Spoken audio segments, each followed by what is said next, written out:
Welcome back, everybody. We have got the most requested return guest on the show tonight. So welcome back to the Trouble Boys Club, Mark. Thank you very much for agreeing to come on again. And before we ask you how you're doing today, mate, we're going to ask you a quick fire question. Name your top 3 Irish footballers in no particular order, and you also can be in it if you want to. No, it's got to be in particular order.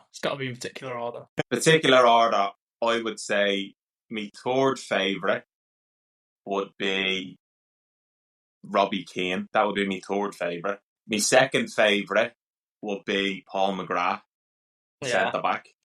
And then my first is always going to be Roy Keane.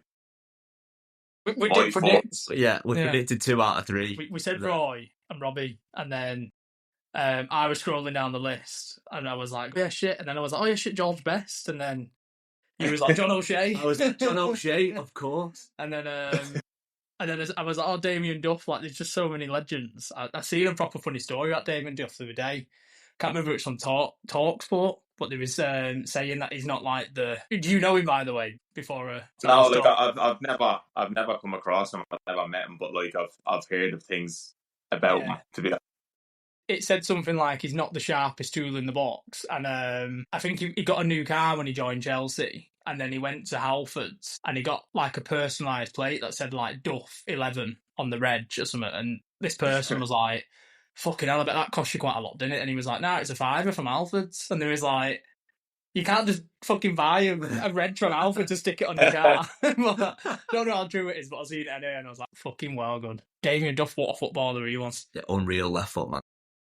Yeah, no, Damien Duff, I think someone like himself is, he went down in Irish history at one stage when he scored in the World Cup in 2002 in the opening game. I remember I got a day off school to get to watch it because it was it's almost like when Ireland get to make a massive like finals of a Euros or a World Cup, it's like the whole country comes to a standstill. It's unbelievable. Yeah.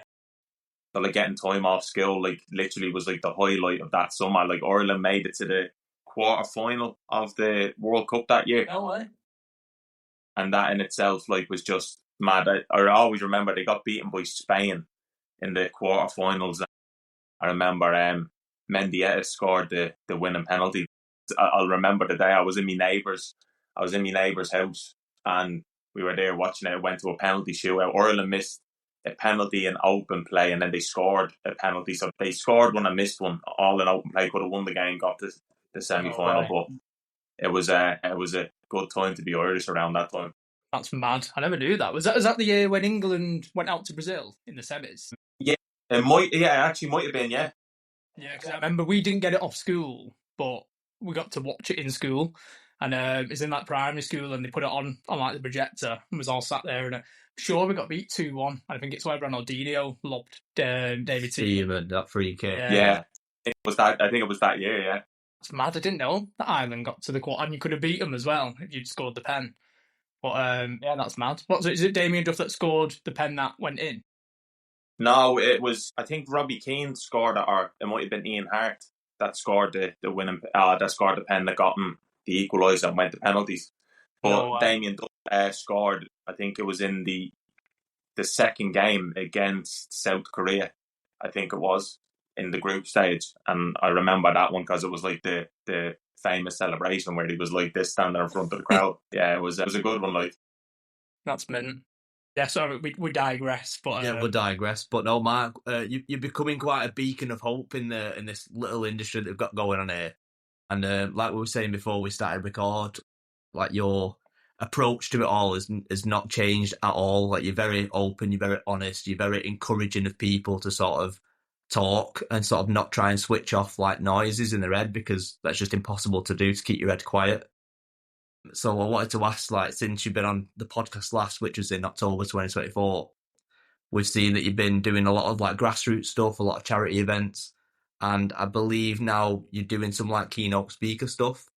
So I just wonder if you give us a bit of a recap to sort of like October 2024 to now, sort of like what's been going on in the world of Mark O'Brien. Well, I think like in the position that I've been in football, obviously that was me kind of day to day, where you'd be in and around the players and you're trying to help where you can and you're trying to lift people's spirits. Especially in football, it's like a roller coaster. 1 week there on cloud nine. The next week they're down and out because we've lost the game or someone's confidence is gone. But my whole thing was always enjoying the fact of being able to gain relationships with a player, or what I started to understand is you can gain a relationship with anybody throughout life, and it's not just down to football. And over time, and even before I went on the first time, which is ourselves, it was always the fact of having the understanding that everybody goes through similar or the same things. Now, you won't go through the same situation, but you'll always go through the same emotion. And that same emotion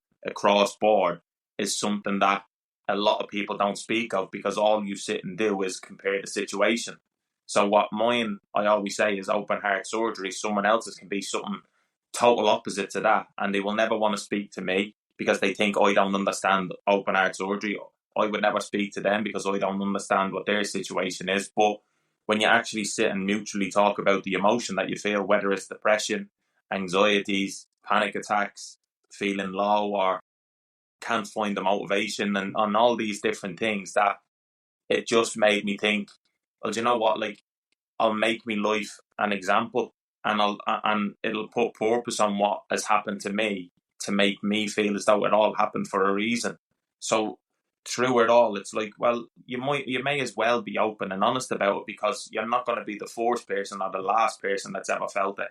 And if you're never going to be the first or last person, well, then it makes everything seem so much better, where a lot of people keep it to themselves and they battle with themselves. And trying to do that, you're only ever going to lose, because your head will always try and protect you. And your head will always tell you the worst case scenarios. And your head will always do different things, saying, nobody will understand, nobody gets it, how is anybody? And you want to fight the world, where the minute you open up, you realise the world want to help and people want to help. And it doesn't mean that you talk to strangers if you feel uncomfortable with it, but just that beginning of a conversation to kind of go, yeah, look, it's time to take the mask off. Like, it's hard to constantly keep wearing the smile on your face if you're dying underneath it. It's constantly hard to keep putting a grin on your face and go out there every day and try and be the person that, yeah, look, at everything's fine, and then you go home and then the mask comes off and you're even more exhausted than what a normal day's work would be, because you're trying to put on an act. And it's almost like I try and be the person to say, like, strip it all back and just take it step by step and tell people that you feel upset. Don't be afraid about crying in front of people. Don't be afraid about opening up about things, because if you're only speaking the truth and it's your own truth, well, then nobody can ever take that away from you, and nobody can ever tell you you're wrong. And I think that's what people care about, is the fact of feeling like a burden. Like, I'm not going to tell you my problems, because why would I put my problems onto you? But if you're to tell me, I'll take them in and I'll listen. Like, everybody wants to be a great listener, and they find it, you have to have, and I only spoke about this not long ago, you have to have a selfish streak in you, because you do have to help yourself. Like, me speaking to you is helping me, and also, like you say, it gets it off my shoulders, as well as you're open to receiving from other people. But everybody wants to constantly receive, especially nowadays, to be the great helper. But I do not want to burden you, where sometimes I think it's let your guard down and be your true self, and be that person that, yeah, I do feel upset. Yeah, I do feel hurt. And yeah, I do feel things. And you find that sitting in it that way passes so much quicker than it does the complete opposite way when you try and hold it in, because then you can build up a resentment and you build up so much different things. Whereas you let it go, because unfortunately, time does move and you have to just take those small steps along with it. And sometimes it's just about letting it go, sit in it for what it is, but then over time, take those steps slowly but surely away from it. And like I say, it's taken me 5, nearly 6 years to think this way, whereas before I was never like that. I used to keep everything to myself and I'm okay, and look, don't worry about me, tell me about yourself. Where, as I say, over time now, realising that it is okay to sit and talk and be open and honest. And that doesn't mean I'm weaker for it. It just means I'm stronger for it, because I actually accept my own struggles and I accept myself, and I'm okay with that. And then the right people stay and the wrong people leave your life who don't want to be part of that. And I'd say that's okay. So you just have to kind of accept so many things. But once you do, I tell you, your life becomes a lot less stressful than what you make it for yourself. I know you're going to jump in. No. No, it's fine. I just wanted to say, mate, like, I can tell you were doing keynotes, bro. That was unreal. Like, honestly, I needed to hear that. That felt good hearing that, man. I fucking bet it did. Yeah. You said a lot of so good points there, Matt, but I wanted to pick up on something that you said about the like the turning your greatest weakness into your greatest asset, and like yours is what you experience with your operations and things like that. And I think I read something the other day on one of your posts that like you're using your story to like inspire people so that they can see or hear or read about what it is that you went through, and they can take inspiration of you not sitting back and letting it define your life. You're sort of like accepting the sort of roll of the dice that you've been handed and turning it into like a positive. And granted, that's a lot of hard work. And like you said, 5-6 years of rewiring your brain, rewiring your thought patterns, rewiring probably like your belief systems and shit internally. Like, it's the work that I think that people shy away from, and they get lost being that mask that they present to the world, and then they sort of can't figure out what am I actually like as a person, because all I know is how to sort of act like I think people want me to. So yeah, that's absolutely unreal. No, it was. I was just going to ask something then off the back of like that amazing little fucking TED talk. Does it piss you off when, say, because I know you're still involved quite a lot in footy now, like on the training ground and stuff. Do you know, say if someone's, or maybe not even your like situation, maybe like in the news and stuff like that. Say if there's like pro footballers out there, and you know, like when I'll use an example of like say Jadon Sancho, I think last year at United when he was just like refusing to fucking play and sitting playing FIFA and stuff like that. Not necessarily him, but does it fucking proper annoy you? Like, do you know the sense of like, what are you doing? Like, just, do you know what I mean? Fucking play. Or are you kind of just like at peace with it and just be like, everyone's got their own fucking demons and stuff like that? Do you know what? I think it does frustrate me. And like, again, you see it at all levels. Like, working with it at Newport, you see certain people that can come in the building and certain people that can leave. And it's almost like you want to, you do want to shake some people and say, come on, just get your head down, just work with it, just work hard and just get on with it and things will turn. But I think what people do forget, unfortunately, is like when all you read is what is in the paper or you see what's on the news, like nobody knows exactly to the full extent of how he was being treated or what might be a trigger to him to what isn't to another player. Another player could be hardwired into feeling like it's okay to be criticised and talk to me this way. And football's changing in a way where you have to actually have an understanding of each individual player. It's not one system suits all. And it's almost like, right, this player needs an arm around the shoulder, or this player needs a kick up the backside, or this player needs to constantly be like pushed and pushed and pushed. Like there is so many things. The one thing I noticed, even being part of it on the opposite side of playing, is that there are things that away from football that affects people's performances, and you never hear any story of it. You only hear Sancho was walked out of training and he's frustrated that he's not playing, where it could be, look, he's had a phone call from back home and something's happened, and now all of a sudden his head is all over the place and now he can't concentrate on his football because unfortunately a football fan wants you to do the best for their club, and if they don't think you're doing it for their club, you can leave, you can do this and do that. They don't care about what your day-to-day life is.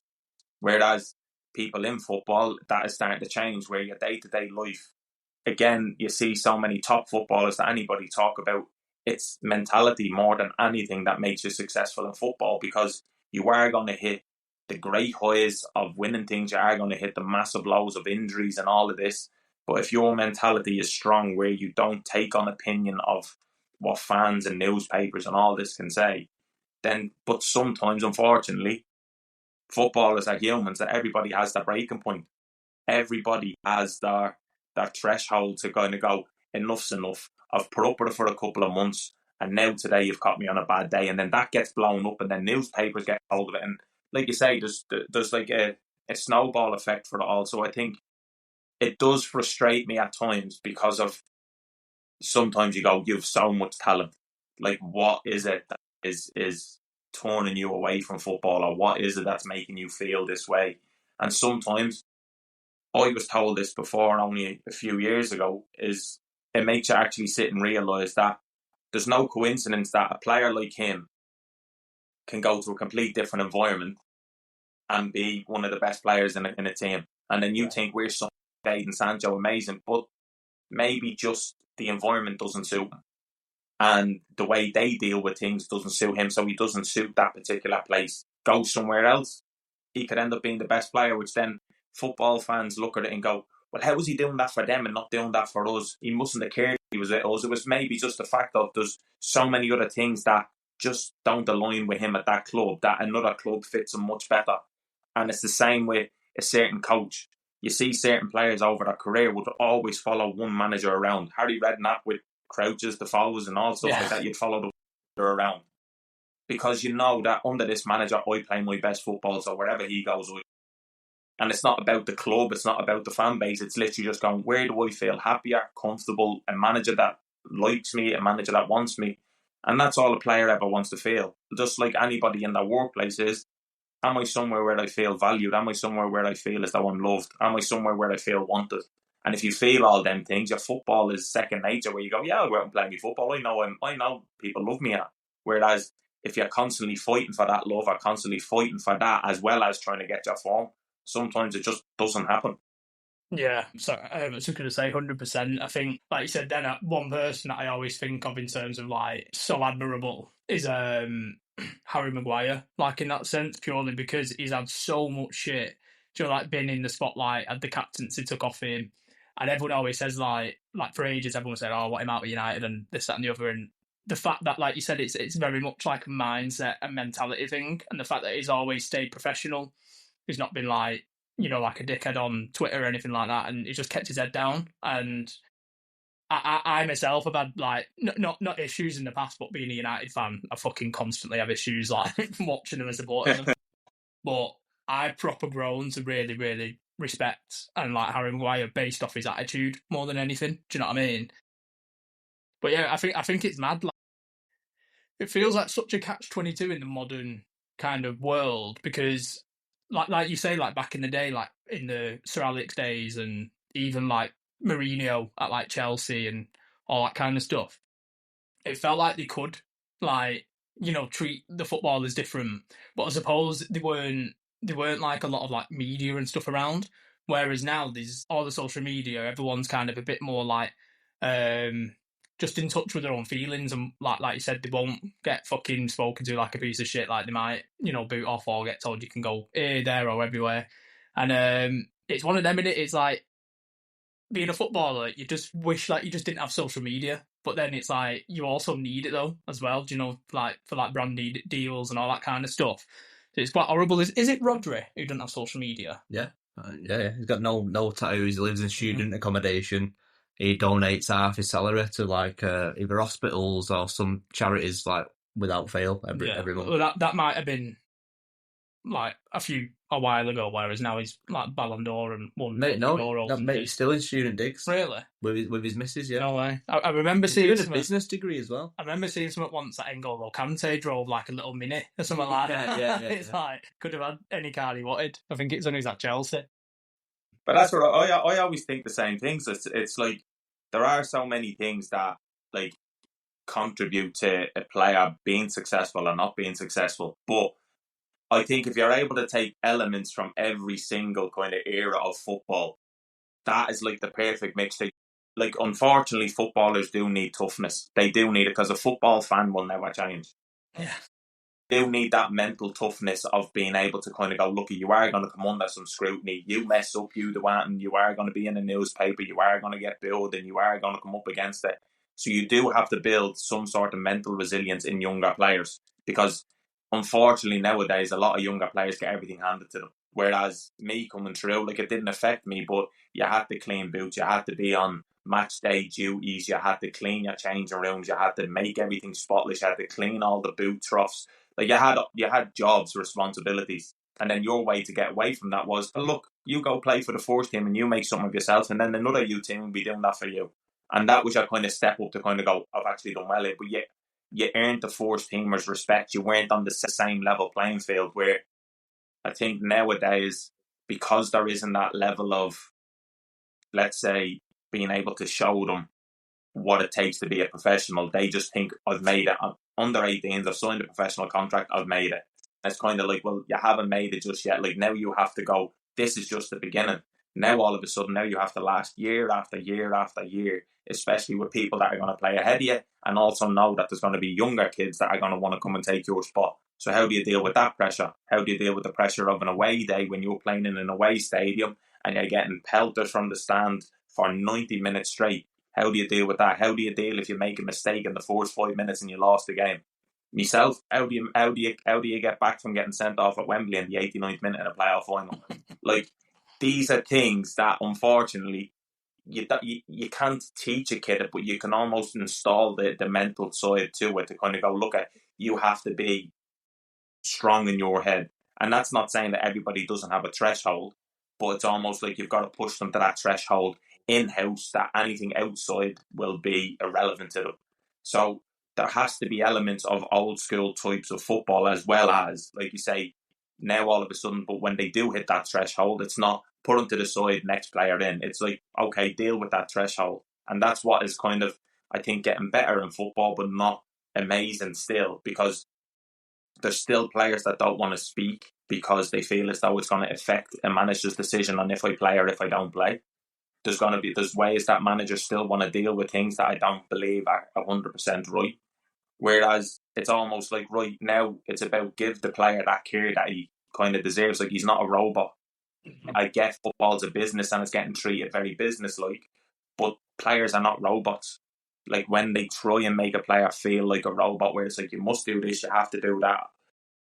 These footballers are still going home where they've had a newborn baby and the newborn has kept them up till 6 a.m. and they've got a game at 3. Like, these things are normal day-to-day life stuff that people don't take into account. So it's almost like now it's about footballers showing that human element, and it's about footballers. That's why people see them speaking so much now, because they want to show that they do have a human side to them. Yeah, they would bleed for their club and they would give everything for their club, but they are human. So some days where you mightn't have got something signed, it's not a disrespect to the fans. It could be, right, I've just had a shit night's sleep and my wife has been nagging me, or it could be anything. I've just broken up with my girlfriend. Like, these things where kind of like, okay, if I was standing outside your job and you just had a horrible phone call from your wife and you weren't in the mood, and I came over to you and started saying, oh, by the way, you were shit in work today, would you have a go at me, or would you walk away? And 9 times out of 10, someone would walk away. So it's like, you do have to see that footballers are humans that, unfortunately, and I get they're in a privileged position, but even people in privileged positions, try and say that in my accent, even people in privileged positions, I swear to God, they still have problems. So it's almost like when you're able to drop the facade of it all, like, everybody is just as equal as everyone. So it's like, it's almost like, right, but like, everybody will have a problem at some stage, and like, they don't hold someone accountable for it. Like, speak with them, talk with them, ask them. And I think that's a good direction football's going in at the moment, but obviously can be better.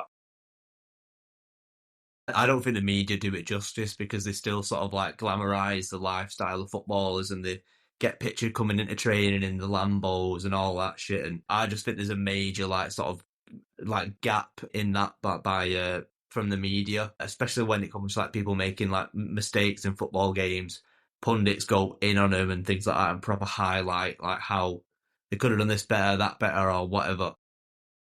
And I just think you hear it all the time from fans saying, like, he's on X amount of money. Like, he should be fucking delirious. He should be fucking on cloud 9, 24/7. I know that isn't the case, just because you that can't be the case. It don't matter how much money you earn, you're going to, like you say, kids being up through the night and shit like that. And, like, I've seen it on Prime, but the footballers, like, behind the scenes stuff. I think it's like Cucurella, James Tarkowski and stuff, and that kind of stuff is mint, and it showed Mahrez' transfer from City to is it Al Hilal or something, wherever he went. To Saudi, yeah. And it's literally the conversation after he's put the phone down, getting told he's getting sold, between him and his missus.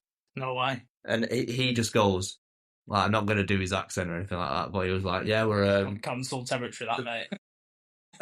He just turns to his wife or partner and says, yeah, we're moving to Dubai. And she's like, what? And he's like, yeah, city. Did he know he was getting? Well, he probably would have done because Fabrizio probably was all over. Yeah, Fabrizio he probably got off the phone to Fabrizio, and his missus was like, what's going to happen? What's going to happen? And Mara's just like, part of the game, innit? And he just was. It was fascinating to see that. No, it is like the off-camera phone call, I'm getting transferred and things like that. And she was more sort of upset and a bit sort of like, where the fuck are we going to live and all that stuff. And he was just like, part of the game, innit? And he just showed at how much that resilience of training himself, that like, I could get transferred at any second, no matter how valuable I've been to a club, no matter how successful that we've been together. I think he was like 5 years, 5 Premier Leagues or whatever. Who's counting? What? You're saying that like United ain't got fucking like 20 Premier Leagues, do you know what I mean? Whatever. But that kind of stuff behind the scenes and seeing them as like real people playing with the kids and stuff and jumping in the pool after them and shit, like, it's really, really good to see. No, it is. I can't remember. I seen a clip the other day. I can't remember who it was, whether it was Casemiro or someone like that. And they were saying, do you know when everyone's like going, oh, just fucking leave or blah, blah, blah. And they're like, I've got my family here. Do you know what I mean? Like, my kids go to school here. And it's like, I'm not just going to get up and fucking leave. Like, I'm settled here. I like it here. Do you know what I mean? I've got, like, if I am going to move, I have to... Oh, no, it weren't. It was De Bruyne, sorry. He's linked to Napoli, isn't he? Because he's leaving City on a free. And he was saying, like, my next move isn't about me. My next move's where my family want to go to. Do you know what I mean? Like, he's played his career and he's like, if they want to go to fucking Saudi or Napoli or wherever, like, I have to speak to them too. My family and see where they want. Yeah, it's like a joint decision. Like, yeah, I'm the footballer and all that, but like, it's a joint decision. What do you think about that situation, Mark? About City not offering De Bruyne like a 12-month deal or something? Like, it's criminal, innit? Yeah, like it is. Like you say, I think football again is getting treated as a business, and people see ages, like it's getting very statistical football, where your age, what you are, your injuries, your past injuries, like everything is kind of going to be, is he fit for what we need of him, for what we pay for him? If he doesn't meet the criteria, right, you have to move on. And that's what I believe. I think football nowadays is getting very, very meticulous in its statistics, whereas loyalty to a player or loyalty to somebody is very far and few between. There's only a number of clubs that probably do it, or a lot of lesser clubs that do it, because when you're a team like Cities or Man U's, or like you say, Liverpool's and all teams like that, it's like a conveyor belt. You get someone in, like you say, there was a debate for, is Mo Salah going to get it? Oh, well, look at the age of him, look at this, look at that. Like, fans is thinking of it that way, and you're thinking, well, hang on, look what he's done for the club. Like, you want him to stay until it's his terms to leave. That's how it should be. Like, and I think you go back like a good few years, like that was a lot of players' things, like a Gerrard and Carragher's and different things. I leave because I've been a good servant here. It should be, I leave when I feel it's right, because look at the servant I've been. You need to stick by me, and I'm this club and this club is me, and all that type of stuff. I think football has moved from that now, where everybody's a contender that can be up. You don't have a successful season, and it's almost like, right, your numbers aren't matching to what your price was, what you expected, and this what was expected, and you've not reached it. We're going to have to reconsider, and we're going to go in for the next best statistical player. So, unfortunately, I think it's even worse nowadays in football when you do have to set your family up. And again, like I say, this is what people miss, and both of you have said it, is that if you bring your family, let's say, to Manchester or Liverpool or down here to Wales or wherever, and you bring your family, then all of a sudden you've got to look for a house, you've got to look for a school for your kids. Where do they feel more comfortable? Where are they happier? And like, sometimes you see players that leave clubs on the basis of their girlfriends mightn't have felt settled. So you're not going to go back and make your girlfriend angry every day just because for the sake of your job. You just go, okay, I'll move for you.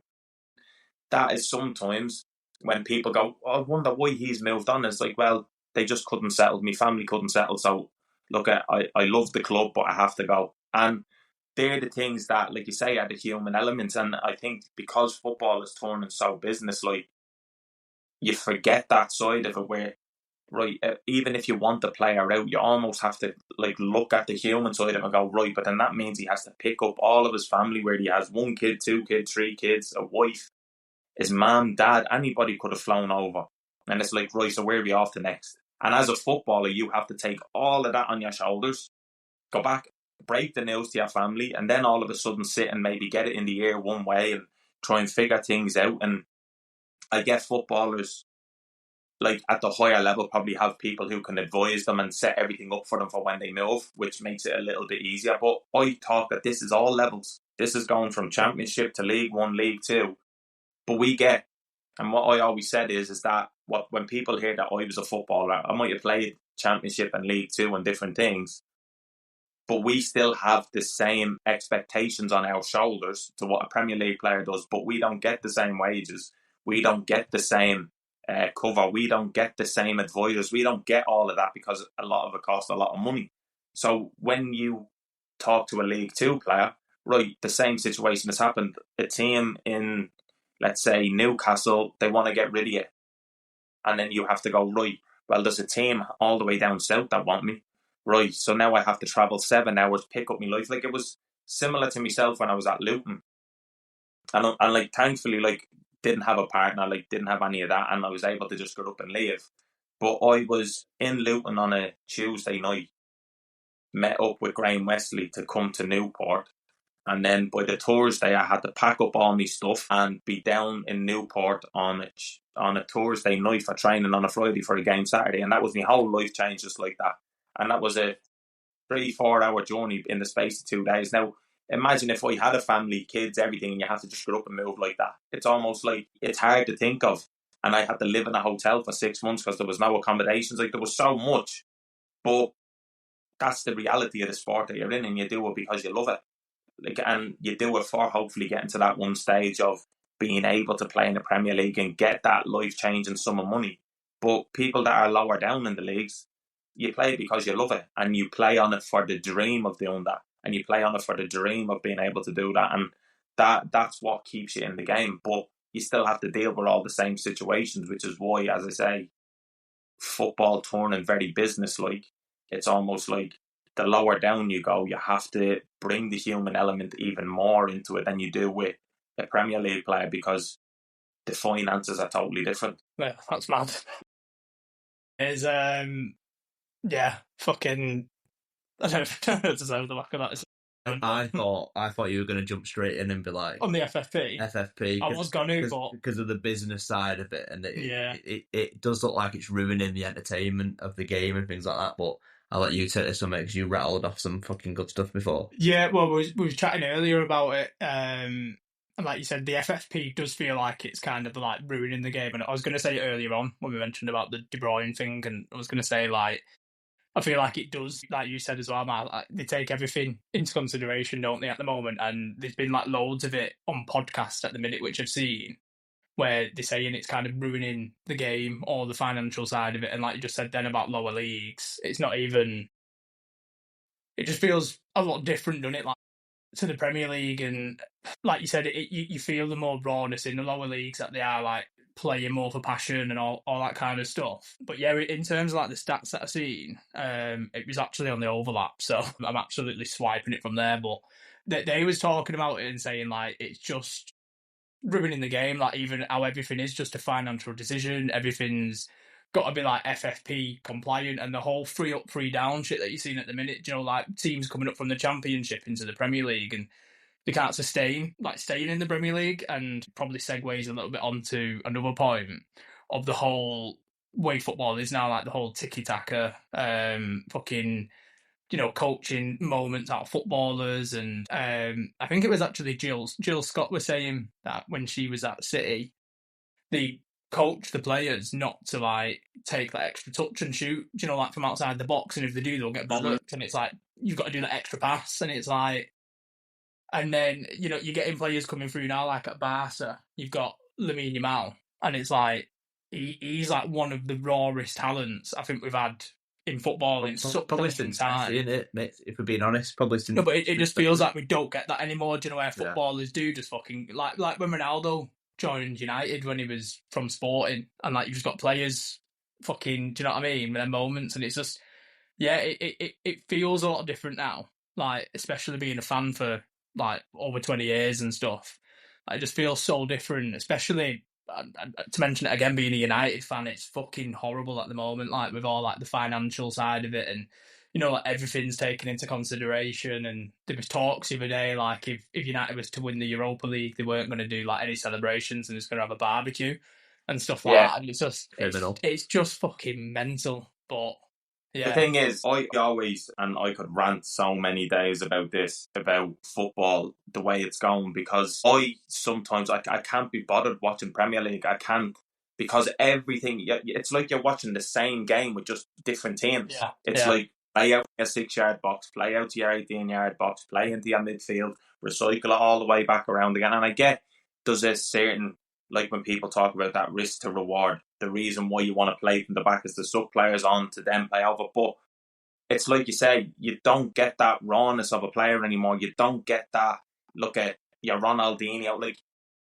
Like years ago watching Soccer AM and you watch Showboat and you have Ronaldinho's, your JJ Okochas and all teams like that. And you're just thinking, these are players that like you'd want to watch an El Clasico, because you used to look and think, right, you have your Ronaldos, Messi's, you have the other Ronaldo, you've got Zidane, you've got Marcelo, Robinho. Like you have all these players that you look at and go, yeah, this is unbelievable. Like this is football. And then when you watch your Liverpool against Man United, you've got your rawness of, you've got Roy Keane against Gerrard, Torres against Vidic, Carragher against Rooney, Tevez, Cristiano Ronaldo. Like that is all gone, because it's like it's a factory of players coming out. And because you say the way the coaching is going, it's like, right, this left back does this, the next left back is going to do exactly the same. And it's like a factory where you can just carbon copy the same player over and over. Like there's no individuals that step out anymore. And like you say, the only time you see passion, or the only time you see the rawness in competitiveness, is when you drop down the leagues. You look at the Championship, or you look at League One, you look at League Two, you see the competitiveness where someone is pinching under someone's arm and they're grabbing each other in headlocks and the referee is breaking it apart. And like there's still contact allowed.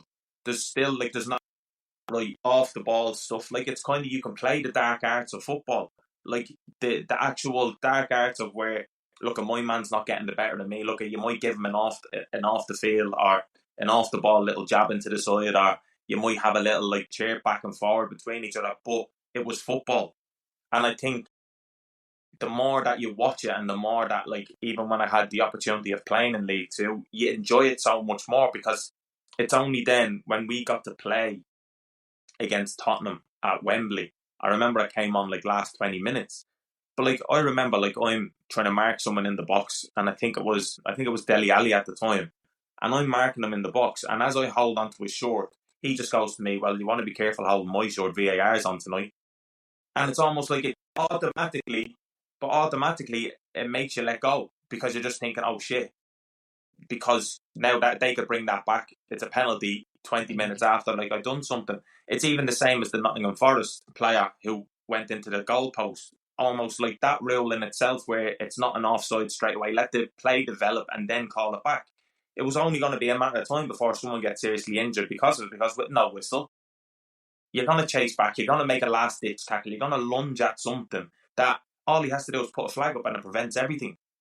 I was going to say, Mark, on that, what's dead funny, you're just saying then about that, and the play go on, and then someone gets injured, and then they'll put the flag up or go to VAR or something. I was thinking that the other day, because United played Villa on the weekend, and they blew the flag too early. They put the flag up too early, and then he scored, but then they weren't allowed to go to VAR because they'd already put the flag up, and then everyone was complaining and going, they should have just let it play on. Like, they should have let it play on. And I'm like, isn't it funny though? Like, there's always like... There's always the counter-argument. Yeah. 100% always the counter-argument of going, but then that just means officiating has to get better.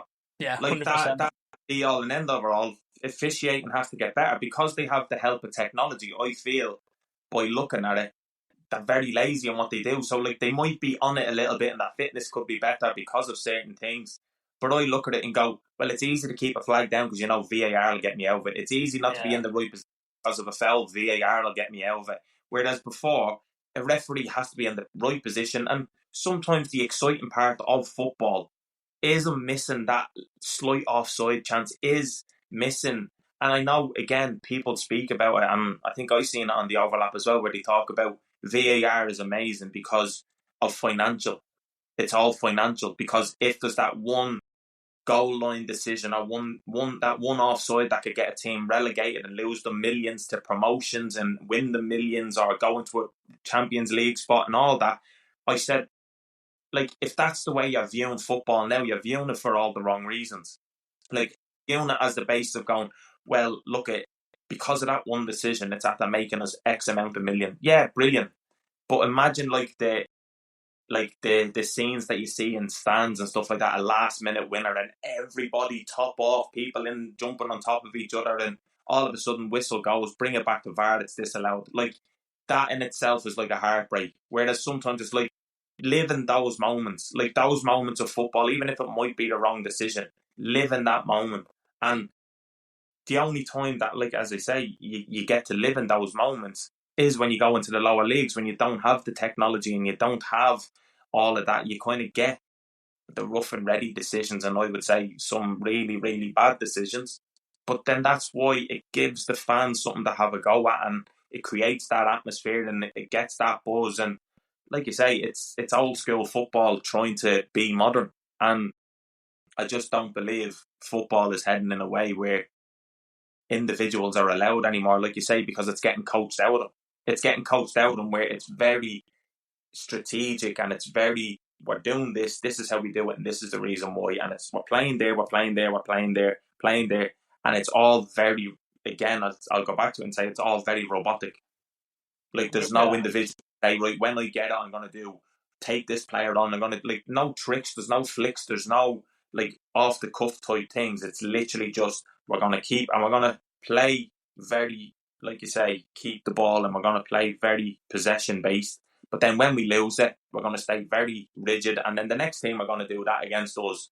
It's like watching one big boring game of chess, and let's see who scores a goal. And I just, for myself, I can't at times bring myself to watch. Like, I used to get excited watching football when you watch, like you say, Liverpool against Man U, like when they used to advertise it and there was the build-up, United at Anfield, at Liverpool at Old Trafford, or Arsenal against United when they used to play at Highbury. Like, they were games that you'd watch and you didn't know what could happen, and there was tackles and there was controversy, there was all sorts. Whereas there's none of that anymore, because, like you say, with it being so business-like, every decision has to be perfect. And sometimes the goodness about football is that not every decision could be perfect, but it got the excitement and it got the fans, whether it was on your side or not, it got the fans talking and it got everything going. But like you say, football's moving in a very industrial way and very robotic way that, unfortunately, it's the new era where you have to kind of either go along with it or you fall to the wayside. It really is. And what I've noticed in, like, pubs, like watching the football with, like, my dad and like a few people in the pub and stuff, like, when a goal goes in, they sort of like half celebrate because they go, I'll wait for it to get checked, and then it'll get, like, goal given, and you're like, yes. But the moment, it's gone. You know what I mean? Like, whereas, say, I don't know, maybe 6-7 years ago or whatever, like, you're in the pub with, like, your mates having a pint and a goal goes in, and you jump up and you're like, fucking come on! And there's no way that, like, that's gonna get chalked off, or 9 times out of 10 it won't be. But now it's just oh yeah, it's gone in the net. Like, let's just wait though, and it's taking the passion. It takes a sting out of the game as well, doesn't it? Like, yeah, because you see people looking and they'll be like, right, it's been given. All it is just to make sure that goal's been given, not the emotion that comes with it going in the fucking net. Like you said, what's the worst as well is when someone scores a fucking worldie. Yeah. And then they do VAR, and then there's like a foul at the halfway line. And I'm like, fuck off. Do you know what I mean? Allow that world to stand, like, please. Like, it really is. It's not entertaining anymore. Like it isn't like that. There's no, like you said before, there's no elusiveness, but then you'll hear people screaming, going, get him on, he might be able to do something. And it's like, well, no, he won't, because it's been coached out of him. Like, Grealish is a prime example of it being systematically programmed into him not to do what his talent sort of promotes him to do, like the dribbling and the. At Villa, he was a fucking baller, wasn't he? And then he goes to City and he's like scared. It's lost. I couldn't think of the word before. It's lost the improvisation. Like, a guy will get shit in it on the ball. Yeah, the guy will get the ball and go, right, I'm going to go and do X, Y, and Z, and it might not come off or not. But now people know what they're going to do. like 10 moves prior, like, right, it's gone to the left back, I need to get here. It's gone to the centre half, right, I need to come here. And it's, like you said, it's a big fucking game of chess, and it's fucking well boring. Like, do we blame Pep for this, or? I don't think no, because Pep plays some entertaining football. He really does, but people have now caught up. And people have figured out that's what he does or tries to do, and now everyone's trying to do it. And it's like you say, it's 20 teams are in that league, and they all play the same. Someone just needs to do something wild, like start fucking playing. Chris Wilder, mate, with them overlapping centre halves, like bring that shit back, like something just something like out there that's gonna trigger some fucking inspiration. But I think one of the first maddest things I ever seen in football, where I was like, what the fuck is it? I think it was Manuel Neuer. Do you know when he was like a sweeper keeper or whatever? Yeah. And he just used to go on the halfway line. And that's the first time I was, fuck's this? And then that's like a bit more of a thing now, isn't it? Where loads of keepers do it. And it is, the keepers have to beat now. Yeah, I remember when United signed fucking Onana because he's apparently a ball playing keeper. Oh, you know. Apparently. The only balls he play with are in between his fucking legs. But he can't catch them either. Yeah, no, it is mad, isn't it? Like you said, the whole football thing now, it's just shit. Like, who'd want to be a fucking footballer these days? Do you know what I mean? Might as well just go in the fucking army instead. But I just going back to our notes, I did actually write down something, and I'm not sure what answer we're going to get from this, but it's something from our last pod. Yeah, which we didn't fully touch on. It was like best football night out with the boys, or don't have to say who it was or what club you was like at. A pre-season like shenanigans or something, or anything like that. Like, yeah, don't say the club. Just a fucking mental night or whatever. There's been a couple of mental getaways. Like there's one from when I first started and we were flying to Marbella. There was like 29 of us on like a banana boat and everything. There was even during COVID. During COVID, now this was just before my operation, and this was before like I knew that anything was happening. We'd go out cycling, me and one of the other lads, and we'd go out cycling each day and stuff like that. But because weeks down the line, we just said, do you know what? Like, it'd be nice. It's the weekend now. Let's have a few drinks. So the weather was nice. So we went on this like 20k cycle, and we ended up going down to like a seafront where like about a half an hour from me, and we cycled to it. Then all of a sudden, it's like we're back being kids again. It was like, you have me school bag on. He has his school bag. There's cans of Guinness in there. There's cider. There's everything in it. So we're just sitting there by the seafront, and then one of the other lads came. We started drinking that, and the more that we just kept drinking that, was like, oh yeah, this is quality.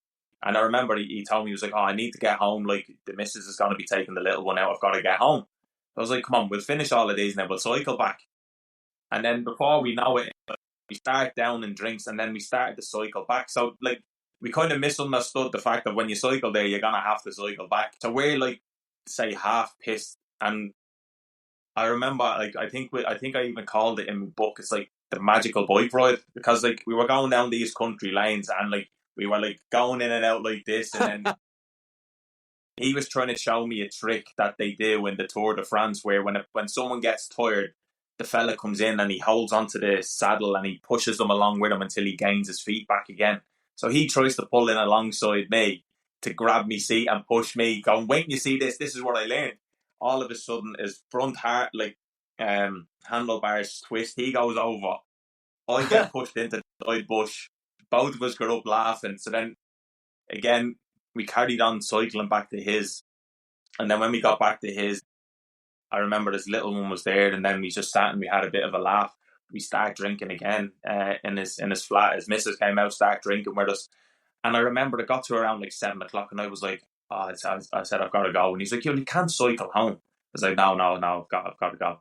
And I remember I just jumped on my bike. What I forgot was the handlebars, for whatever reason, were twisted that way, but the wheel was facing that way. When I jumped on the bike, I turned the handlebars back, not realising the wheel would move that way. And I remember I went to push, and I just went straight over.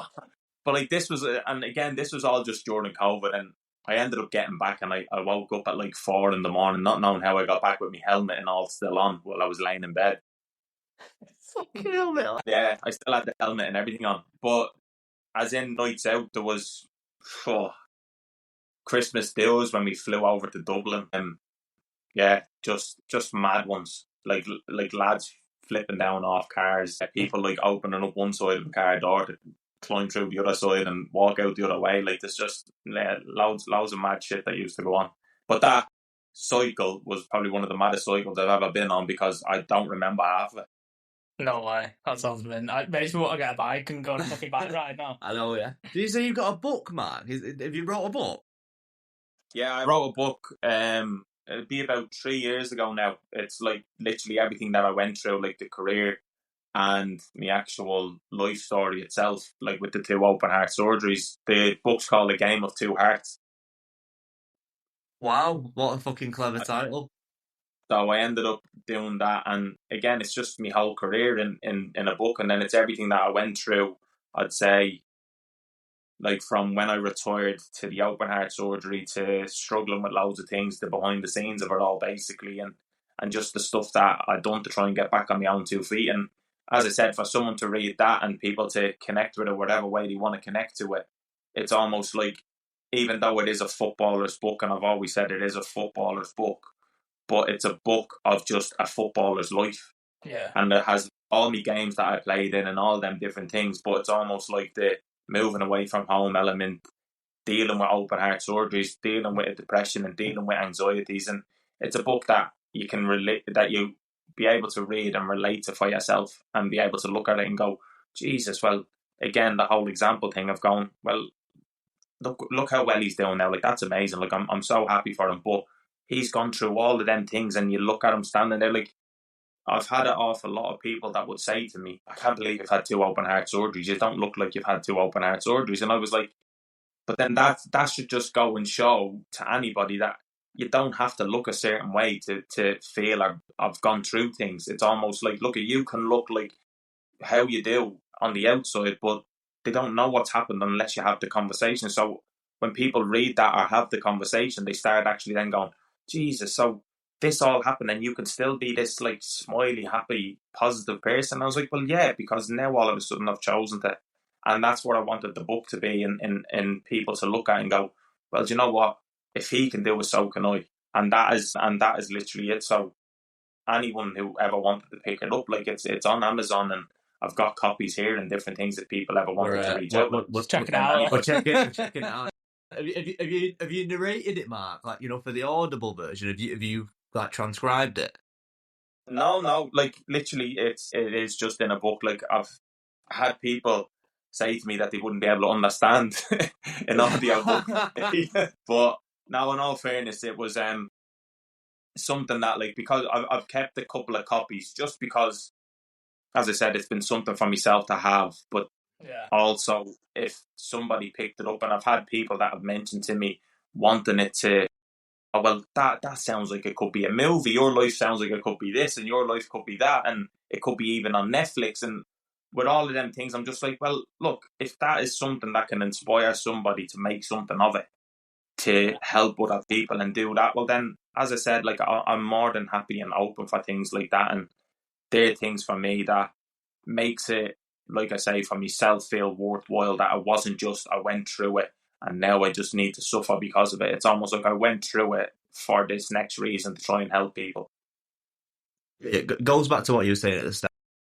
You sort of, your approach and message are so sort of like linear about the sort of the openness about it and the honesty, and then just sort of wearing your scars with pride instead of like burying them and hoping that people don't notice them. So it just proves how sort of how aligned your mission is, and sort of like what you want to put out there into the sort of stratosphere to people. Like, it couldn't be more black and white what it is you're trying to accomplish and what message it is you're trying to put out to people. And you really are a fucking inspiration, man. Like, seriously, like, not to fucking suck your dick out, but you really are an inspiring dude, and we can see it from afar. Like, you're impacting a lot of people, man, just because of like who you are. And people have got this thing about football as being sort of not closed off, but like, we don't see the human aspect of footballers a lot. No, you don't. And you're doing a massive sort of thing to make sure that people can see that. And it's fucking mega to see, it really is. And we're buzzing to have you on our podcast twice Maybe go for the hat trick. Who knows? We could definitely do trilogy. I was just going to say, on your book, I'm actually going to order a copy. It's on Amazon, and then it's also on Soccer Books Limited.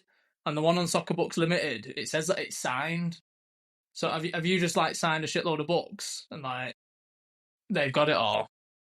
No, I signed a few when they were selling them, but even books that I've got like that I would normally. I remember I sat down one day and I was signing like loads and loads of them because I just thought it's like a nice little touch. But at the same time, like all you'd have to do is send me your address and like I could sign one and send one over and write whatever like anything into it and stuff like that. Yeah, that's true. Like, stuff like that to me, I think matters more. It's just because like it's not like stamp and move and like all that. It's literally just if somebody took the time out to even purchase it or someone took the time out to read it, like that's what matters more to me because I feel as though over the years it is something that can impact someone's life and it is something that can help somebody.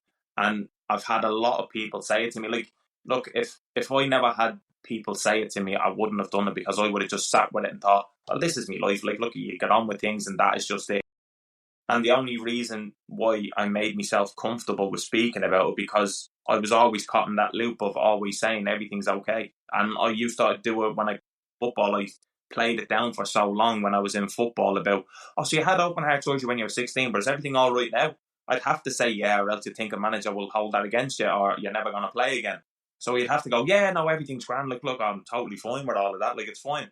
Because I remember I was at Derby and Steve McLaren came into the changing rooms and I was getting changed and stuff like that. And he was like, oh, that scar on your chest, where'd you get that?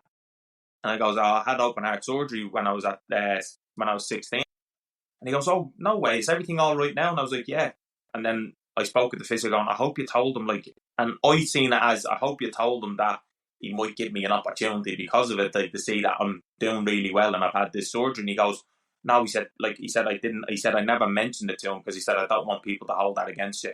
And that was when it flipped in my mind to make me realise to go, oh, well, I've never seen it like that. Yeah, actually, that could happen. So any time over my career when I'd get brought up or mentioned, you'd say, yeah, well, look, it's happened, but I'm back playing now. And you just kind of shut the conversation down.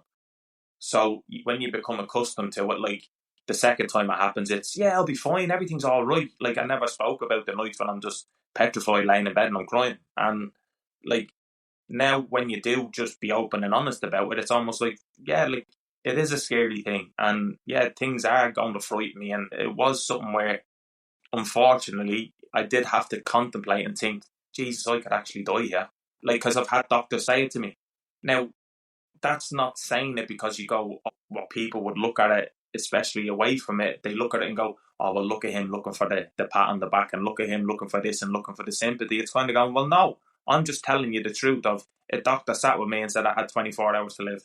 So what would I need to lie about that for? Why wouldn't I tell you the truth that terrified me? And that's just me being open about me. And it's on the flip side of that, when I can make myself comfortable about that, it's almost trying to show people that once you become comfortable with the things you are uncomfortable about, everything surrounding it becomes comfortable, and that's your new comfortable.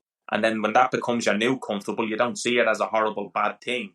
And then all of a sudden you start becoming that little bit better and that little bit happier and that little bit more, oh, this is me, rather than always fighting not to be that.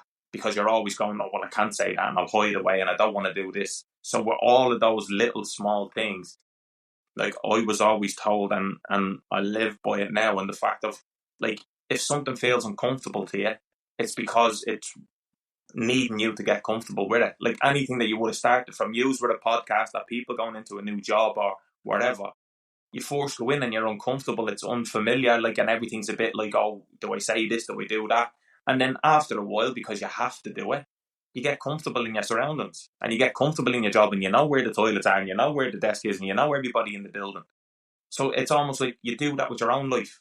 Things that you're uncomfortable with, get comfortable with them, and then it becomes your new normal. And then all of a sudden you don't see it as this cloud that's hanging over you. You almost live in it to then go, actually, I can see the end of the tunnel now and I've taken that step now. And now when I do speak about it, I'm not going to be ashamed about it. I'm not going to be caught up in it. I'm not going to be thinking the worst that people are going to think of this of me. It's almost like I'm going to speak my truth, and the people that stay in my life they're the ones that are for me, and the people that want to leave that, you have to start realising that things like situations, people come and go just as quick. So why try and hold on to something that isn't meant for you instead of creating something that is?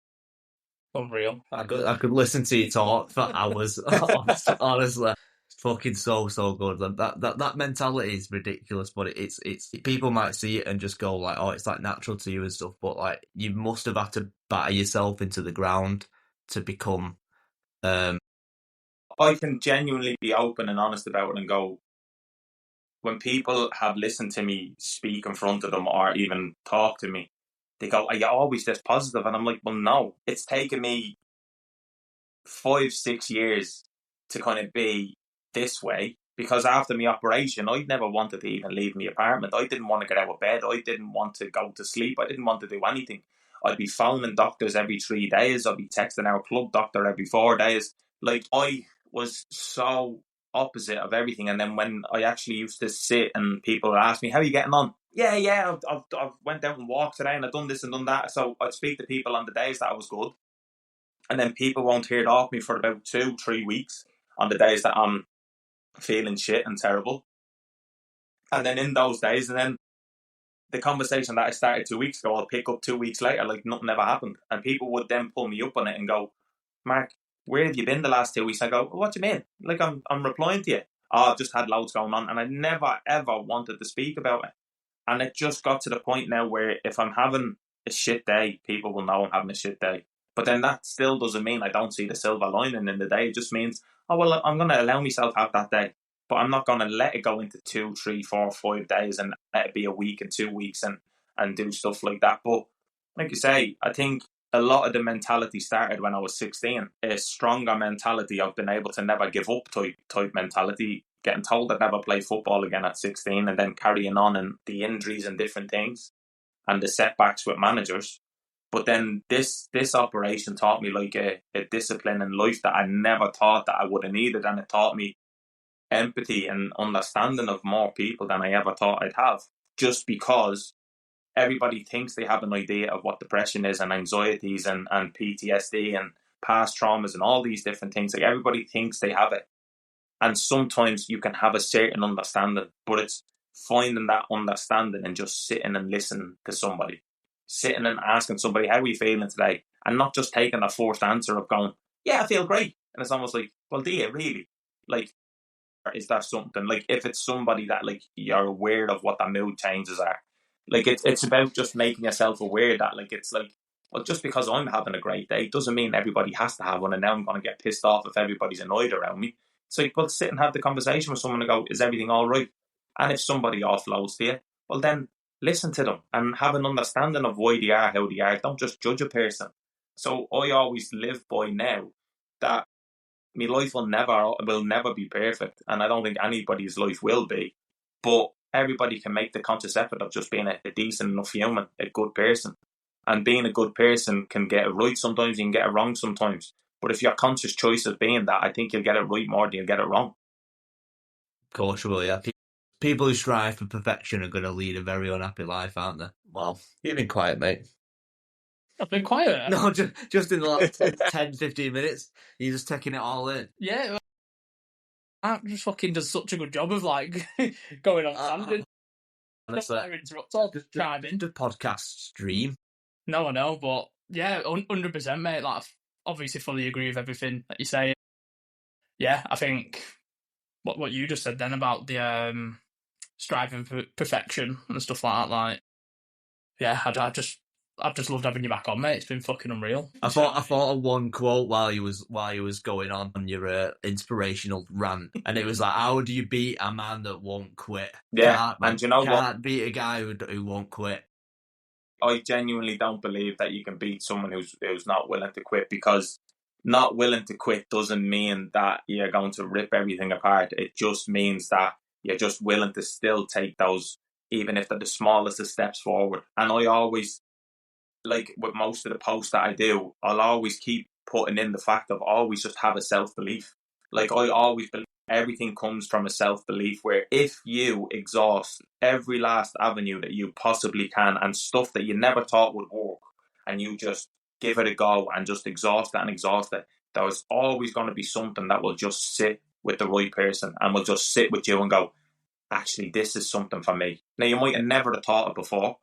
Like, I remember, and I had the same conversation, and the reason why I speak these things is because I've been through it. I sat with my mum and my dad on the phone, and I went to doctors, I went to counsellors, I went and had antidepressants at the very beginning. Like, went through all of it. And I was still like not feeling me. And I sat with my dad on the phone because my mum had to pass me off because like she was like, I can't deal with him anymore. Like he's not seeing it. And I'm on the phone to my dad and I'm just like, look, I don't know what I'm going to do. I've done everything. And he's like, you haven't done everything. I goes, I have done everything. Now my ma was suggesting to me, go see a healer. Like, and this is a spiritual healer. And my mum's on the phone to me and she's like, go see it. And I was like, what's a healer going to do? What's he going to do? Wave his hands over me and now all of a sudden I feel great. I said, it doesn't work like that. And I would argue and argue. And my dad was just like, well, Mark, you haven't done everything. And I goes, I have. I've said, I've done all this. I've been and done mindfulness. I've done meditations. I've done yogas. I've done this, blah, blah. And my dad was like, well, have you done the healer? And I go, well, no. Well, you haven't done everything then. I said, but that won't work. He goes, well, how do you know? And that was where I just kind of took a moment when my dad said that and said, actually, he's right. Like, I don't know. But what I believed wouldn't work. Now, I'm not saying that I 100% did, but I remember I went to him. And again, I just sat in a room with him. And not a lot of people know this about me either. But I remember I sat in a room with him. And as I sat in a room with him, we just sat and we chatted. Now, he's just this older Irish man and he's just sitting talking to me like a counselling session. But he was just kind of happy in himself and he was talking about like guardian angels and all these different things. He goes, do you believe? And I said, well, not really, but my mum does. I said, my mum has a massive belief in that people always have people looking over them and they have protections and different things. And I was like, well, I said, like, the belief I would have of it is through my mum, but I don't know if it works or not or what it is. And he was telling me and explaining different things. And I remember we just sat and spoke. And he was talking to me about, well, what do you want to do next? Now that you're retired, what do you want to do next? And I was like, well, do you know what? I don't really know what I want to do next. I haven't got a clue. I said, like, obviously, I said I do a bit of commentary. I said I try and help players. And I'm thinking about doing it. And this was before the book. I said, I'm thinking about doing a book. I said, I'm thinking about doing loads of things. I said, I just don't know because this is all new to me. I said, but my dad said to say yes to everything. So I said, I'm just going to try it. And he was like, okay. So I remember he put this like book on my lap and I was like the width of a Harry Potter book. And I was just like, right. He said, Mark, close your eyes. And he said, open it on whatever random page and turn and read it. And like, I remember I took like a picture of it and everything because my jaw dropped. And the heading on the thing was, you are struggling to understand what you want to do next with your life. And I was like, what? Like, I want to read every other page to see if this is right. Like, if this is something you've just set up to me. Every and then, page like, says that. Yeah, that's what I mean. Like, if every page, and that's the thing that I was thinking. I was like, because I was that much of a skeptic and everything, I was like, nah, every page is going to have to be that. You've just handed me a book with the same quote on 900 pages. But it just didn't seem real. And then we done these cards, like spiritual cards. And I remember there was always one card that sat with me because after my operation, I said I was always filled with mad anxiety going through the operation. I never had a single person tell me I was going to be okay.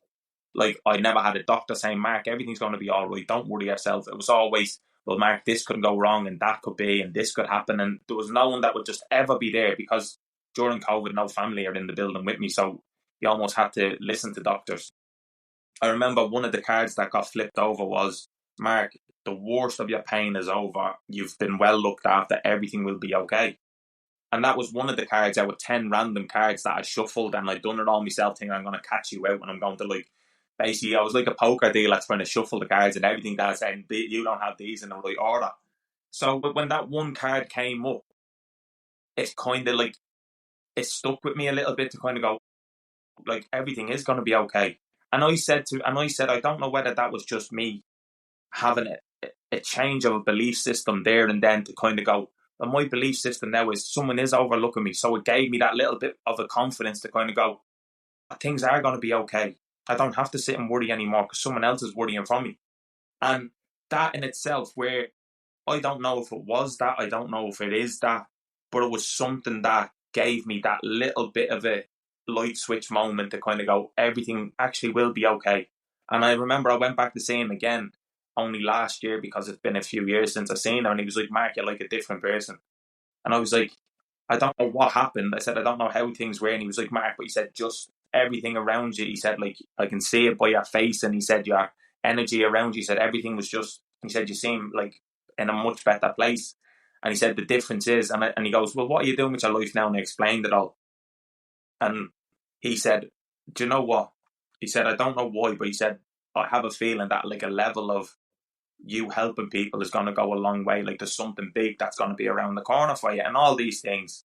And I said, the strange thing about it is, I said, everything that I come across, whether it's football, whether it's talks, charities, different things, it's all based around helping people. And I have a comfort in helping people. And I took that as going, actually, do you know what? You could be right.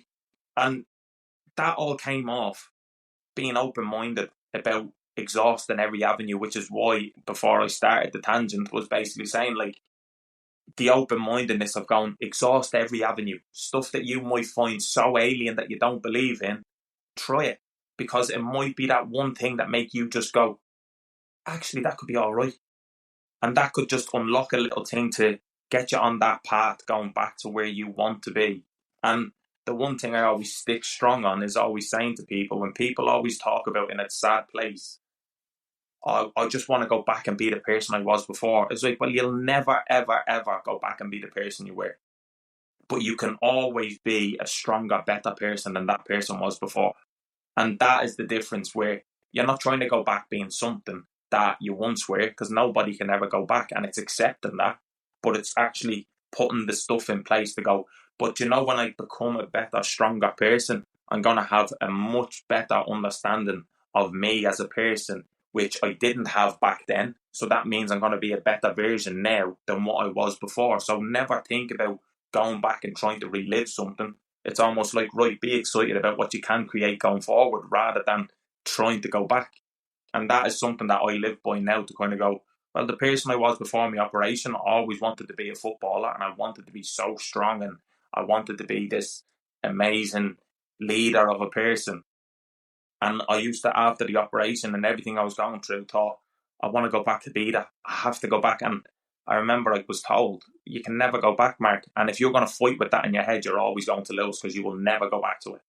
But the difference is, what you can be is still that person, but with so many more strings to your bow type thing going forward to go. But now, if I look back 5 years ago, I go, oh, well, I'm a better person now than I ever was when I was a footballer. Yeah, definitely.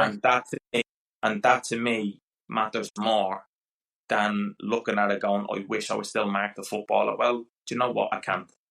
And that is the harsh reality that sometimes acceptance comes with. You have to accept that things like that can't go back to, but you can be such a better person in what you are now to going forward, and then all of a sudden have that time to look back and go, I'm so glad that I didn't just sit trying to be something I can't be ever again. Yeah, I love that. Like the whole fucking not kind of like looking back and dwelling on a situation and focusing more on your future. Unreal. I do have to say though, like when you go on these fucking tangents, you say so much amazing stuff. I'm like, oh yeah, that's so good, and I'll get something in my head, and I'll go, and then you'll talk us about, and I'll go, oh yeah, I'll go back on that, and then by the time you're finished, I fucking forgot half of the shit. We need like a transcriber behind us writing notes down. Honestly though, mate, it's so good, and like Brian said before, your mindset and everything's just so inspiring. I've been going through like a bit of a shitty time recently with certain things and stuff, but like listening to you say loads of different things, it kind of does give you that boost, and you're like, yeah, you know what, fuck it, like blah blah blah. Sometimes, like you said, you have days where you don't feel like that, and you do just feel a bit shit, and you just kind of plod along and get the day over with. But it's been so refreshing, mate, to just hear. And I know like we've probably been a bit quieter than what we normally would tend to be, and that's just because I've genuinely just been listening, like as if I'm genuinely just watching a fucking video on YouTube of you talking, and I've just been so fucking like locked in and interested, mate. And like I just want to say thank you for like coming on, and you know, even from last year, like you seem like you fucking just even more fucking glowing than last year, which is hard to do because you was fucking like glowing last year. Mate, honestly, like, you're such a fucking mint person, and you are an inspiration, like, especially for like me and Ryan. Yeah, big We're time. just fucking buzzing to have you on.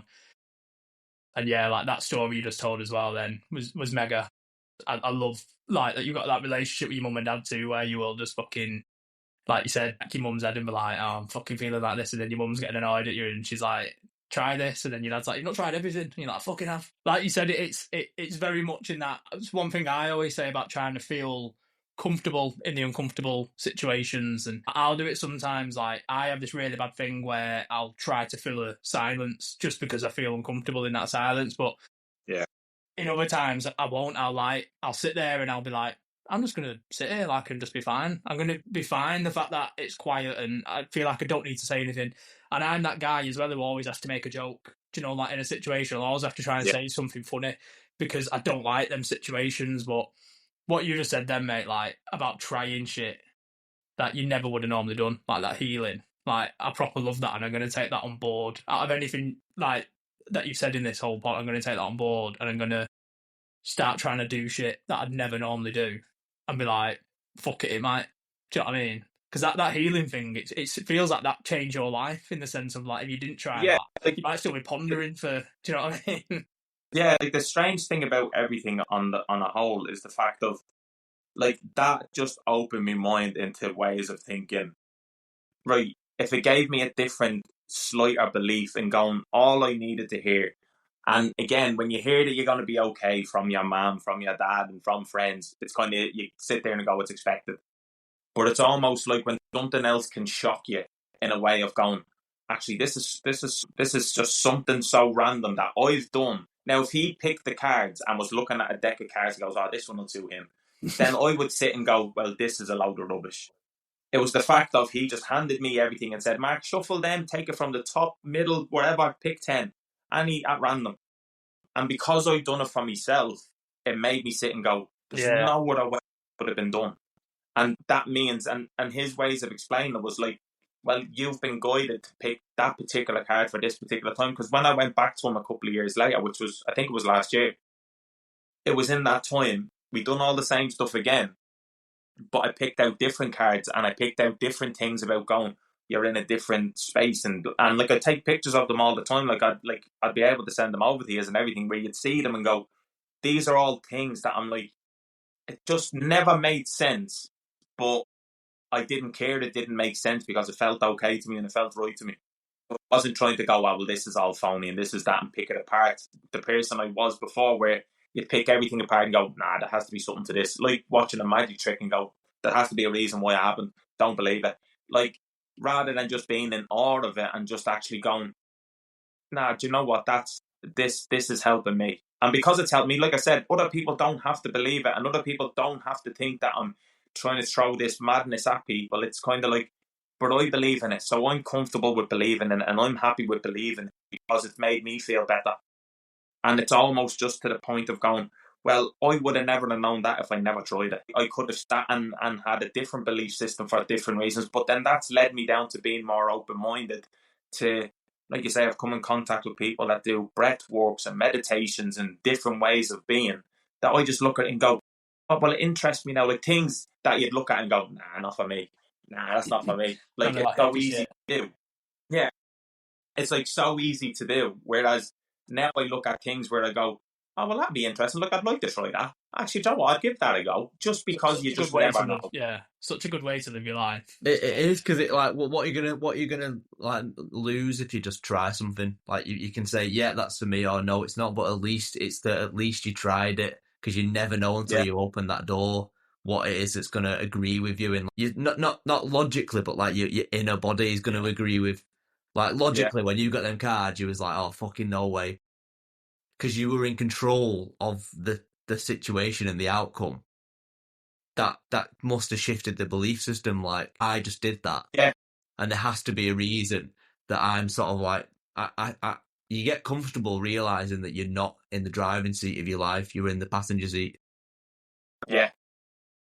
And I think a lot of people should get sort of like comfortable knowing that the only thing that remains the same in the universe is that things are always changing. 1,000,000%. And I even look at it to an extent of going, even how I live my life, like I'll always say that your life is only ever as stressful as you want to make it. Now, I know there's things that are outside of that you can't control that make your life stressful, but you stress over it because you try and control it. So it's almost like you can only control the things that you can control on a day-to-day basis. And that's not looking like, I don't bother whether it's the right or wrong thing. I don't bother looking at my future sometimes, where I go, whatever way that happens and whatever direction it goes, because the only way that will be affected is by the day that I've got ahead of myself. And what's been has been and gone.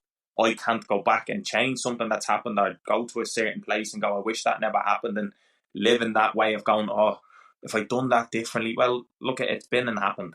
But as well as that, I don't look and go, oh, well, what is my future in 5 years? What's my 5-year plan? What am I going to do in 10 years? And you sit and fixated on stuff that hasn't even happened yet.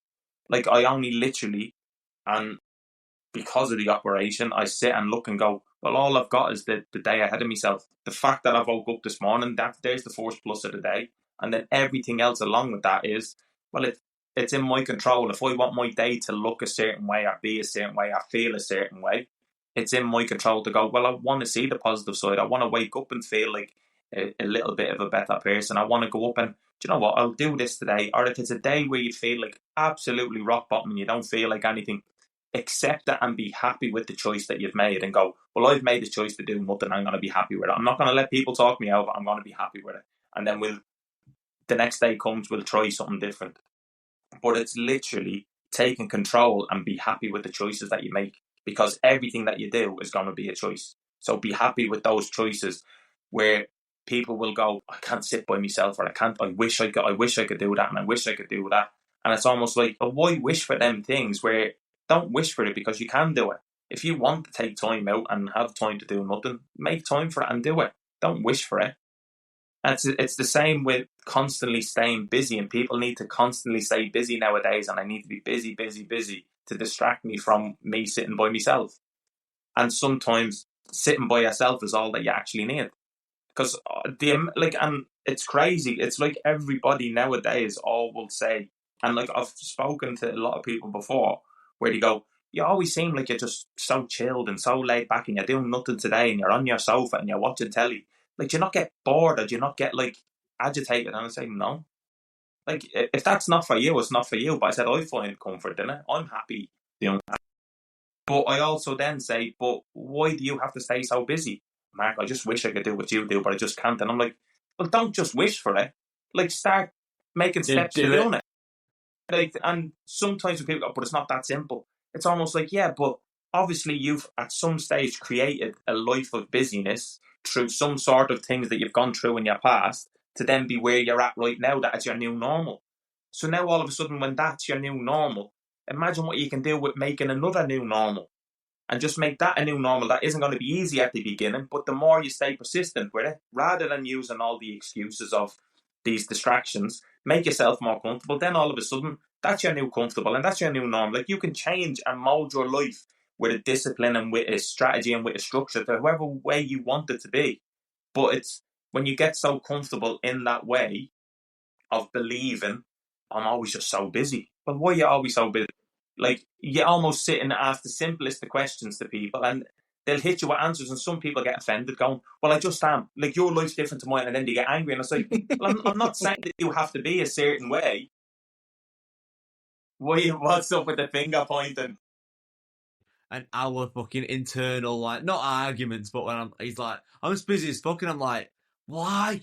Like, you don't need to be. It's like, I like being busy though. Yeah, but I don't moan about it's it. bullshit though. He doesn't like. No one likes being busy, but he won't change. No, but I like you just said then, Mark. Like, I would rather. I know this sounds fucking mad, but I would rather put on a podcast and like wash the pots and then fold clothes and all that kind of shit than just sit on the sofa and watch telly. And I just like to be doing something. Like, even when, like, say I put my kids to bed, I want to then like do something. Do you know what I mean? And like, I can't just sit down and like doom scroll or something. Like, but yeah, I'm fine being like that. Do you know what I mean? I'm very comfortable being like that, and I think that's because in my childhood, like, I was always like had to be doing something, otherwise I get bollocked and be like, why have you not done this? Why have you not done that? And I feel like that's just kind of rippled into my fucking adult life. And yeah, I'm fine with it though. Do you know what I mean? But that's the thing though, and that's why I say it's like, if people are comfortable with it, fine. Like it's not like it's affecting me or affecting you or affecting anybody else. But it's sometimes it's only if you're comfortable in doing it. But I have found with a lot of people is that they're not comfortable doing it because they will sit and tell you how they want to be able to sit and do nothing. Oh yeah, And he doesn't do that. To be fair, yeah, so that's what I mean. Like people can sit with me, or people can talk with me and basically say, "Look, I wish I could do what you do, Mark. I wish I was not so busy. I wish I just had time to just sit and chill." And I'd always look at it and go, "But do it then. Like if that's what you're wishing for, like just do it." Whereas, like you say, someone like yourself, you go, "Yeah, but I am busy, but I enjoy being busy." Well, then that's fine because you're okay with that. It's the people that aren't okay. It's like people that aren't okay. It's like people that aren't okay with it, but still end up doing it. Do you know what I mean? It vindicated the shout. I was just gonna say, I want a bigger cock. I don't know. I wish for a bigger cock. Well, just do it then. You tried healing? No, honestly, it's so good, man. Proper. Shit, is that? We've been going an hour and a half. This is good. This is going to be our longest pod I think we've ever done, Mark. But no, I'm genuinely like, not even lying when I say this. Like, usually when we do a pod, I'll listen to them after we release them, whereas I never do. However, I feel like I'm going to listen to this podcast like every day because it's so I know. inspirational, and I feel like I'm going to not need that lift me up, but like you've said so much fucking inspirational stuff. Yeah, it's been unreal, mate. Like, honestly, it has. We need to lock in the hat trick, like right here, right now. Like, honestly, like. But yeah, talk about something totally different. Yeah, we can't talk about football or I don't know. We'll have to listen back to them both and be like, right, we're not talking about anything that's been on the first two. I seen a really funny clip the other day. Sorry, that was it was the, do you know, the Aguero goal moment. Mm-hmm. They changed the football commentary to a golf commentator. Why didn't you show me this? I need to find it. It's so funny. And he goes, "Oh yes, Aguero. Oh yes." And it's just like, it's just so funny. I'll try and find it. But yeah, honestly, mate, like we've been chatting for fucking ages now, but we'll let you get off as well because it's getting quite late. But I think we're going to try and put this out this Friday. Yeah. We're gonna do a quick turnaround on this one, but I need to do the editing and shit for this one because it's you know, we're bringing the big guns out of him. All right, okay. Basically, I'm getting fired. I'm busy tomorrow. There we go again. I'm busy tomorrow. I'm hosting a FIFA 07 tournament. Again, a busy hour. Went up for a piss while you telling them. Yeah, but no, I'm hosting a FIFA 07 tournament at my work. After work, though, we've proper gone to town and like done all the merch and everything like that. Like, we've done posters. Proper looking forward to it. So I'm doing that after work tomorrow. So I probably won't be finished that until like about 9 or something. So I might try and do the editing Friday morning. I might get up early and do Friday morning because I'm going to put the clip on YouTube and then we'll try and get a couple of clips out again and then we'll just post them and stuff like that. But I was saying to Ryan before, are you on FIFA 07? Or might that be too early? No, that'd be too early. I think I would have been on 2009, I'd say 2010. That's when we started. And then I would have been on it till about 2020. No way. That's mad. Yeah. But yeah, no, I'm excited to do it. I've not played. We've got a PS2 as well. Going back old school. No, FIFA 07, and we're just going to go to town. But I'll put some pictures on social anyway tomorrow of the 07 tournament so you can see. But yeah, it's been absolutely mega, mate. Thank you so much for coming on, and like I said, we'll get everything out on Friday. So saying I'm going to do everything Friday morning, I think. Mega. No, honestly, thank you, Mark. It's been absolutely amazing to have you back on, and wish you all the best in anything that you're doing. That sounds like it's happening that way anyway. But no, just really appreciative of your time. No, honestly, thanks very much for having me back on. And again, as I say, we have each other on socials. You can reach out at any point, and a trilogy would be good. Trilogy. 100%, the trilogy. I'll have to do like was it Muhammad Ali and Fraser that had like a trilogy? We'll have to like Photoshop you and like I'll be the rep or something, and he can be Ali. Like the trilogy. the thriller in fucking Manila or something. I was going to say, didn't Tyson Fury and Deontay Wilder have a trilogy as well, didn't they? Yeah, they did. Fury smoked him every single time. But Mark said it'd look weird on Deontay Wilder, wouldn't it? Deontay Wilder Put mine on. with your fucking shirt on. So is it just because I'm Irish I'm getting called the Gypsy King? Fuck. No, not that at all. So you need to edit that out. No, that's fine. We'll do Roy Keane and Patrick Vieira. You go Vieira. Yeah. And I'll be Gary Neville in the background. Nah, that's mega, mate. Thank you so much. Have a fucking mega rest of your week. I'm sure you will, and we'll be in touch. You too. And I'll speak to you anyway. We just reach out, just speak to us whenever. Nice one, Mark. All the best. Thank you. Lads. See ya.